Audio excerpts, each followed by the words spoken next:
I So, studied it. so basically, you're bringing that whole concept that has been evolving with you through the kind of 90s to today, and you're taking it. How would it differ from your project Cafe Belong at the Brickworks? It doesn't. See, that's kind of the thing. Is it because there are no restaurants, or there's very, very few restaurants in small towns. There wasn't one in Sharbot Lake. Well, there was, but I bought it. Right. Was And it they was it were open as doing a what restaurant when you purchased it?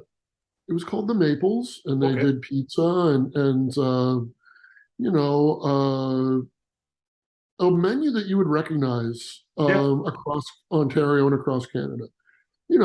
Chicken and sandwiches and pizza and fries and you know, I guess in a way, it's a version of what I would probably think of as North American food. I mean, Yeah. I wouldn't Yeah. call it Yeah. I understand. Canadian, Yeah. and Yeah. I wouldn't put it. It's basically the forerunner to, or sorry, that's not right. Not forerunner. It is what everything sort of settled into in the general sense, right? Yeah. I Which understand. doesn't make it. It makes this thing that we've all eaten 1,000 times, and it's nothing to do with the restaurant itself or what was there. It's where the sourcing would have come from, and that's I think one of the statistics that I typically spew out is that 3% of restaurants buy fresh food from farmers, prepare it when it's ordered, and serve it because you ordered it. 97% of restaurants. So, the Maples, like most restaurants across Canada and well, Ontario for sure, were buying things that were ready, almost ready to go, and Yeah. they finished them off in a fryer or Which is or the whatever norm, and put right? it in Yeah. Well, pizza oven. And that's what most people do, and that's a big part of my business and everything else. As someone who's gone a little deeper, or maybe way deeper, way down the rabbit hole of food and culture and Canadian and all these things, what I do is I have this very strict sort of set of rules I put on myself that I have to buy things from. Okay, let's do it this way. I first said this at the CN Tower. I remember saying this to the media as I did interviews and things.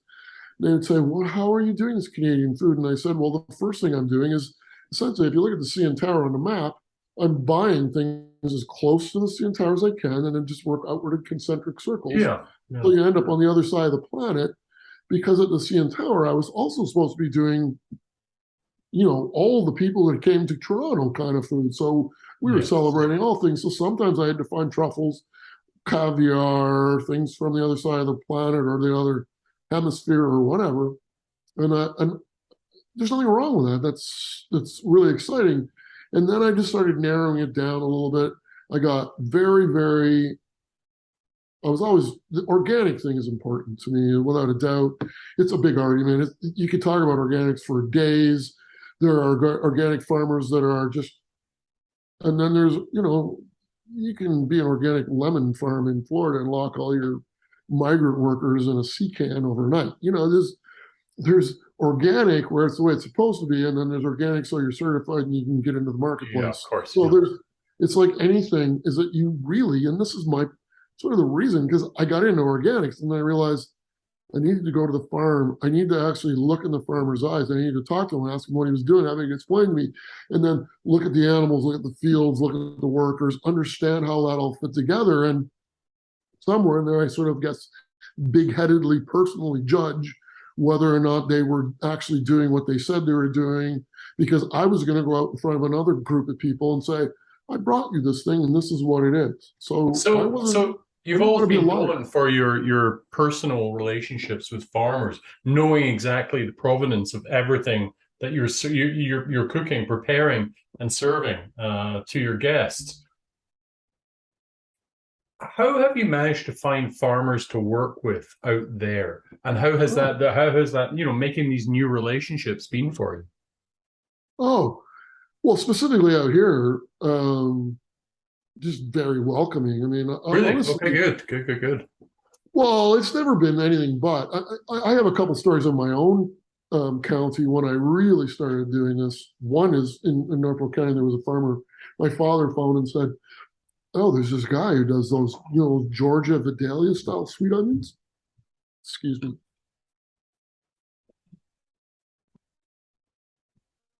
And I got his number and I phoned him. And at the time, I was making, I don't know, I'm sorry, I actually don't know, but about probably 2,500 pierogies a week Oh boy. on the menu. And we were sweating down and caramelizing the onions and Yes, yeah, of course. folding in the potatoes.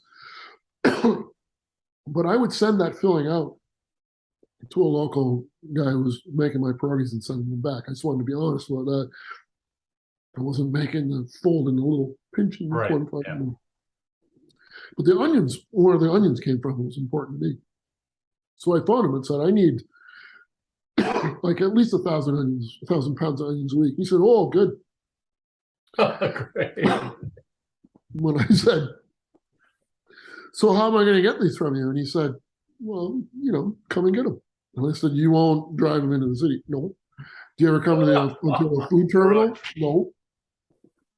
He had, but he was an old gentleman, right? And so back in the day, so this was about a little over 20 years ago. So I would imagine this gentleman has passed by now, but you know, the world that he lived in is that he was a farmer. If you wanted his stuff, you contracted with him, or you came and picked it up, Yeah, or all yeah. in one batch. He took the whole crop and sold it to you. Otherwise, you want it, you come and get it. Now, I And have heard so, there out in your area, in your Sharbot Lake, there are a few younger farmers. I say younger farmers who have come into the business, right? well, it's across the board, but they're Hmm. all, I suppose, a little younger than him. But I don't. Oh, It's right. not bad. I Okay. mean, there's a gentleman, Reed Parkhill, Fen Valley Farms, who popped up as soon as I got out here. Said, "I hear you're opening or renovating a restaurant. Would you be interested in buying my fresh produce?" And my response is, "I'm coming right now. Where are you?" Um, and he has gorgeous stuff, right? Just lovely, beautiful salad greens and herbs and squash and squash and fennel and carrots, like root vegetables, everything.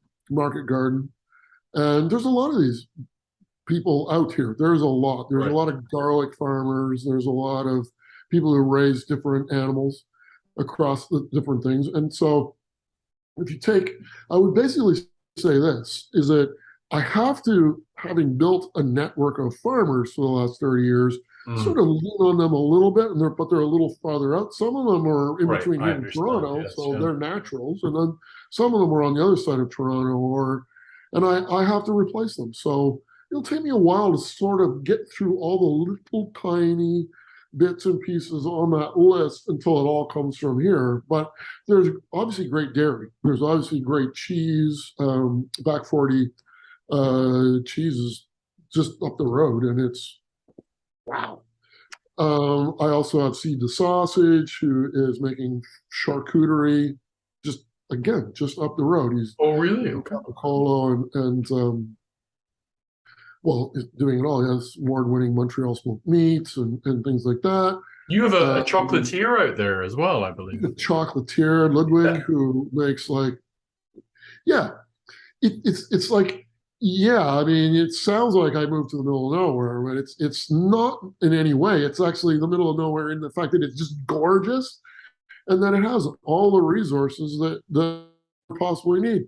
But again, it's the stuff that I love to do is connect with all these people, and I guess I should probably say my rule is that as my rule used to be different. I used to have to make it all. And I thought, okay, well, that's in Toronto because everyone makes something in Toronto and I want to stand out from them. When it Right. came to a small community, what I realized I would do is I'd go around and see who made what. And I It would means you buy, support all the local artisans, right? trying to, Yeah. right? So if you make pickles or mustard or Yeah, of course. Of butter course. tarts or bagels, I will just buy those from you rather than make them myself so that we can all group together and be a community that's supporting each other And then at the same time, I'm buying the stuff in behind, the farmers and the people that are just have the raw ingredients, and then I make it, and then we somewhere in there, there's events, there's charitable moments, there's all the things that the support groups do in a small town, like my dad used to do the Lions Club, and where you're raising money and then putting it into whatever medical center or a hockey arena. Those are the different things that I remember growing up that the money went to, and so so I came out here because I wanted to do exactly what I've always been doing in a place where I can do it genuinely, because this is the place where, I'm not really, instead of competing, I just become part of the community instead of having to try and, you know, make it better than somebody else. I have to make it better than I made it before. So I compete against myself.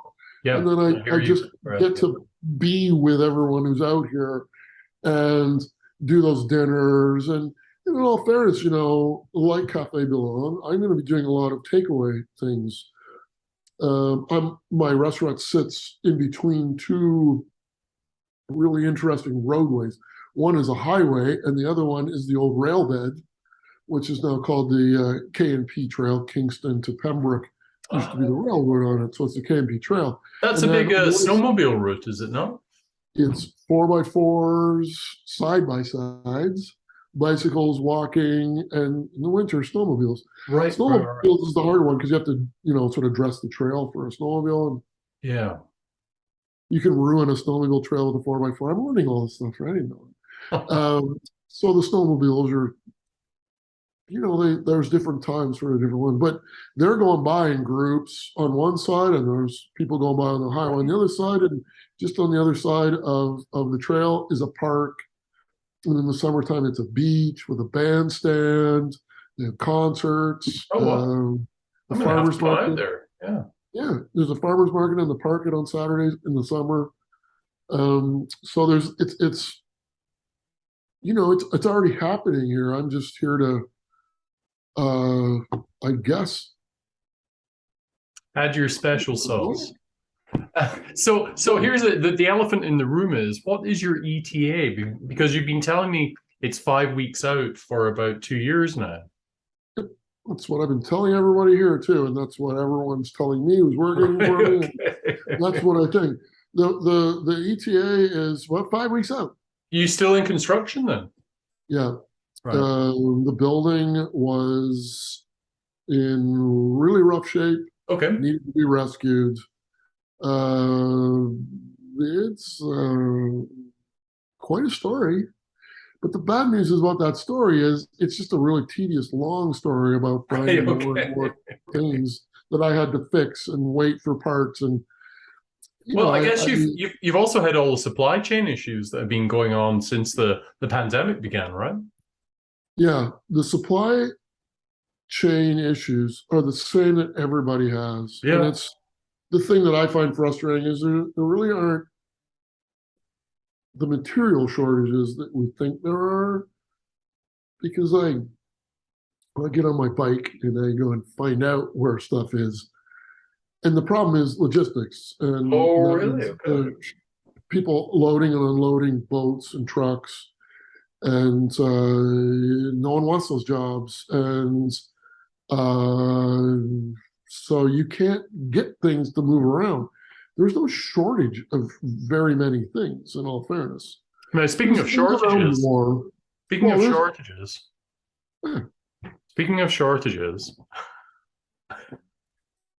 how's it been for staff out there? Interesting. Because, because I still have Cafe Belong. I'm in the process of, exiting the city. And obviously we have some issues in Toronto with staff. Out here, I don't, there's really good resources out here. St. Lawrence College, which is in Kingston, has an office in Sharbot Lake for employment. Right, okay. And so I got a call from them.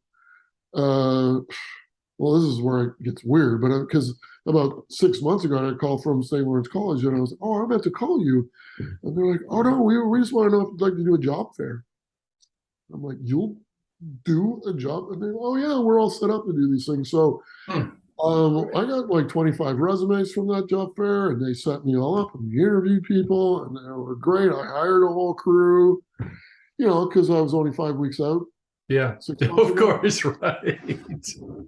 And so Oh, no, I had an entire team in one job fair, ready to go and happy to work. yeah, And well, I guess not me, I didn't fritter them away, but the circumstances went that, of as course. far as No, I can no, tell, that's understandable. Yeah.